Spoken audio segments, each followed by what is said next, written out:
你點樣應對挑戰？挑戰會一直出現，呢個係佢嘅奇怪之處。而呢個亦係好正嘅事，因為如果生命唔俾你挑戰，你就唔會進化。唔單止係人類，地球上每一種生命形式都係。對於地球上嘅每一棵植物、每一棵樹、每一隻動物，生命都充滿挑戰。呢一點毋庸置疑。生命俾地球上每一個物種帶嚟咗挑戰，而意識就係通過面對挑戰而成長嘅。一旦你明白呢一點，電影都會咁樣做。你唔會想睇一部主角冇受到生活挑戰嘅電影。換句話說，譬如你去睇戲，電影開始啦，咩問題都冇發生，15分鐘之後你會話呢套戲一啲意思都冇，咩情節都冇，因為電影一定要出啲問題先得，如果唔係就冇電影啦。因為只有事情出咗問題，主角受到挑戰，先會發展出後面嘅情節。一種可能係挑戰喺外在層面解決咗，呢種唔算比較好嘅電影。一般演嘅都係壞人最終被消滅啦，或者被運起啦。另外一種，如果係好電影，主角因為面臨挑戰，俾佢自己帶嚟咗一啲改變，性格上嘅改變。而一部精彩絕倫嘅電影，雖然呢種電影並唔多，但有啲主角會通過挑戰變得更有意識。呢種電影你甚至可能想一次又一次咁重溫，唔係為咗故事本身，情節發展你都知道啦。呢部分係次要嘅，你只係享受觀看呢個人覺醒嘅過程。當你觀看某人覺醒時，某種程度上你都參與咗覺醒。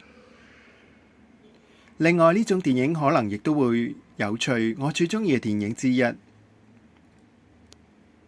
大家基本都知道，就係今天暫時停止。土撥鼠之日，我睇咗好多次。佢展現咗一個人處於深深嘅無意識之中，一直受苦、受苦、受苦。佢一次又一次、一次又一次，棘喺同一日嗰度出唔到去。當然呢個係自愛狀態。然後直到有一日，佢嘅內在有一啲嘢改變咗，最終佢開始接受啦、臣服啦。通過接受同臣服，於是佢變得樂於助人。喺電影嘅結尾，喺佢被逼一次又一次重複嘅2月2號，喺佢憎恨嘅呢個小鎮，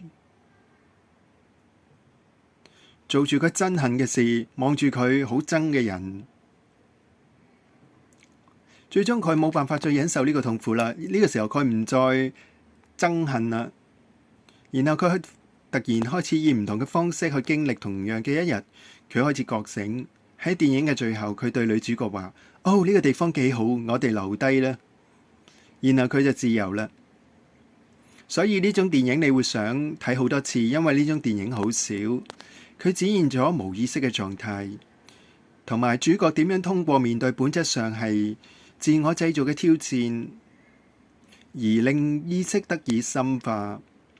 呢個就係生活嘅寫照。你唔會想睇一部電影冇出錯嘅電影，但你自己嘅生活出咗錯，你就暗自覺得唔應該咁樣。我嘅生活電影應該順風順水，我想要佢完全無聊。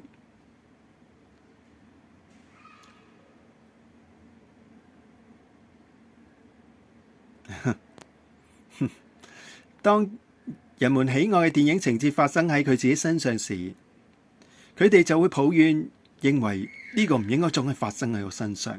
我哋而家談論嘅挑戰係你嘅每日生活中無可避免嘅存在。即使喺你覺醒嘅過程中，你仍會受到自身無意識引力嘅挑戰，亦會受到來自身邊嘅人同你身外處境嘅挑戰。你工作嘅地方、屋企人、親戚、朋友，你受到你身處嘅呢個世界無意識嘅挑戰，呢個注定會發生嘅。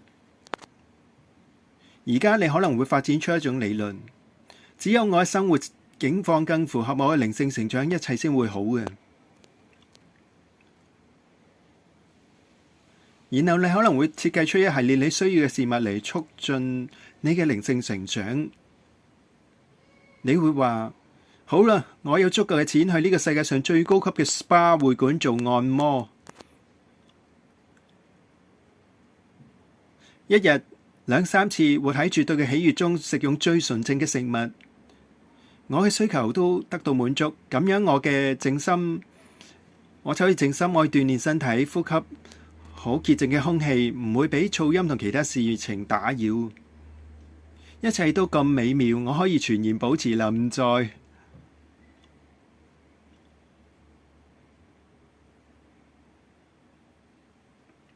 如果真係實現咗，你可能會開心一陣間。過一陣間唔使太耐，你會發現你嘅臨在水平降低啦。咁樣嘅享受作為你生活中嘅一段插曲，幾好嘅，享受1個禮拜都幾好嘅。然後返到日常會幾好嘅。但如果你認為咁樣可以促進你嘅靈性成長，認為冇挑戰會促進你嘅靈性成長嘅話，你就大錯特錯啦。